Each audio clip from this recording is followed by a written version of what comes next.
Hi, I'm Anne-Marie.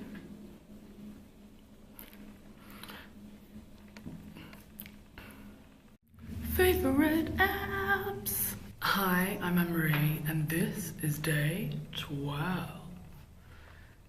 That's my detail for day 12. I think it looks kind of cool. So today, day 12, it's just me in my other office. And I am going to be talking about my 5 top apps that I can't live without or that I use all the time. So as head Stemette means I'm quite busy and I need to be quite organised, and I also need to be really productive because we've got a lot of work and it's a lot of hard work and we need to cram it in, and I've got the same 24 hours in a day that you guys have in a day.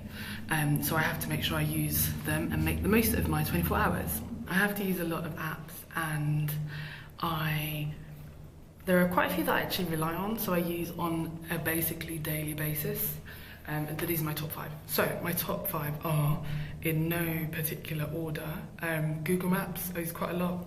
We have a lot of meetings, and Google Maps is attached to Google, obviously, so it knows where a lot of things are. There are very few places that it doesn't know. So when I went to Brussels the other day, you saw Google Maps didn't know where I was going.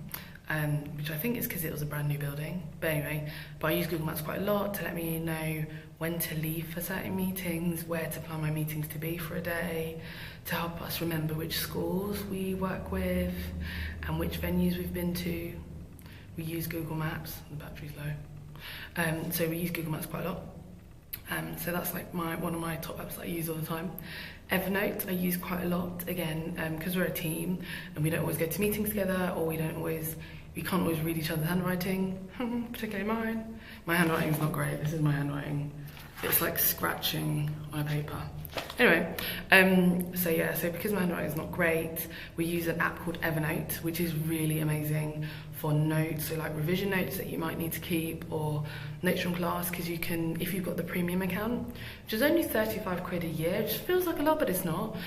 You can record audio, you can have PDFs, you can type your own notes, and it syncs across all of your devices. So if I start a new note on my phone and I'm done with it and hit save or done, then I go on my laptop, it's already on my laptop, or I can go on the web, it's already there, and on my iPad, it's already there on my iPad.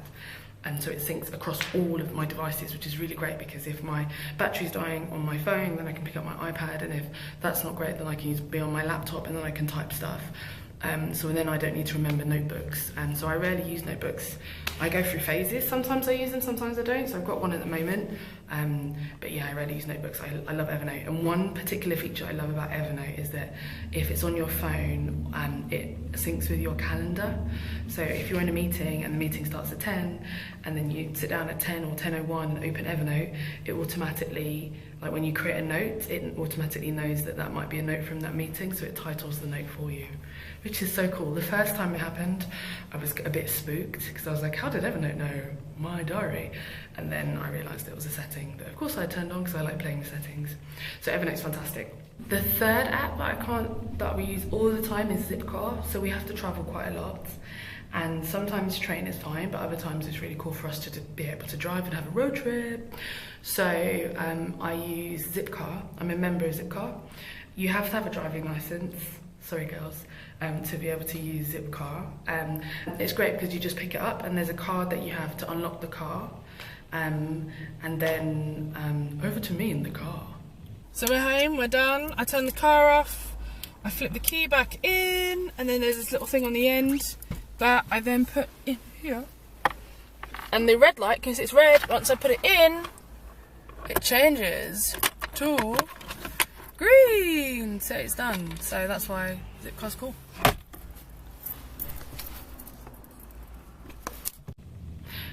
But then you use that card to unlock it, and then you use that card to lock it back again, and it's great because you can just pick up a car and use it, and you can pick them up from anywhere. And they've got them they had them in America actually. They had them in New York when I went in October, so you can just pick them up in quite a lot of places, and it's quite reasonably priced. So I think I worked out for myself, because you don't pay for insurance, you don't pay for fuel up to 100 miles. I worked out that for myself, as long as I drove less than, I think, 48 hours in a month, I saved money on owning my own car. So it's pretty cool. And I just pick it up, and it's a nice cool car, and you've got a radio, and you don't have to clean it because other people clean it because it's not your car. It's amazing. App number 4 is the calendar app. which sounds really basic, but I don't remember anything in terms of meetings, when they're supposed to be, where they're supposed to be. Most of the time I also don't know what day it is. So my calendar is fantastic because it reminds me and I can look at it, and when I wake up in the morning I'll normally look at it so I know where I need to be, who I need to work with, which office I should work from, and I also now know when I'll be home, what I'm doing for the evening, so I know what to wear. So yeah, so calendar has been really useful for me, and if it's not in the calendar it doesn't happen. And even though I've got like so many different jobs and things that I'm doing, all of them go into one calendar, which is all consolidated on my phone and my iPad. So as long as I have those two, then I'm completely sorted and I can be in the right place at the right time, on time. And the final app, and I had to think about this a little bit, but I think definitely what helps is my banking app. So we bank with a major bank called Barclays, and their mobile app is really cool and really good, and it's really easy for you to enroll yourself on if you're at Barclays, obviously, but it's really great for us to manage the business and know when invoices have come in, and know and be able to pay the photographers and all the other people that we work with really simply, really easily and really quickly. And I'm able to kind of pull up the records on the go, I'm able to pay people on the go, I'm able to check things, see who's paid when, all that great stuff I can do from my phone, which is really, really useful, because then I don't have to be at a laptop or at a computer or even in the bank or go to the bank ever, really. So I only go there when stuff goes wrong, which is not that often, touch wood. So yeah, so those are my top 5 apps. Google Maps, Evernote, Zipcar, my calendar app, and the Barclays app. I'm sure the other girls have their apps that they like or prefer or use more often, and they'll probably say on other vlogs, but that was it for day 12. So I guess let me know in the comments what your favourite apps are and what you couldn't live without. I'm sure Insta would have been number 6, or yeah, Insta's number 6, Insta would have been up there, Twitter's probably number 7, 6.5 between. So thanks, I've been Anne-Marie, and this is day 12 of the Stemette Life. Day 12 of the Stemette Life. Stemette Life? But yeah, that's it.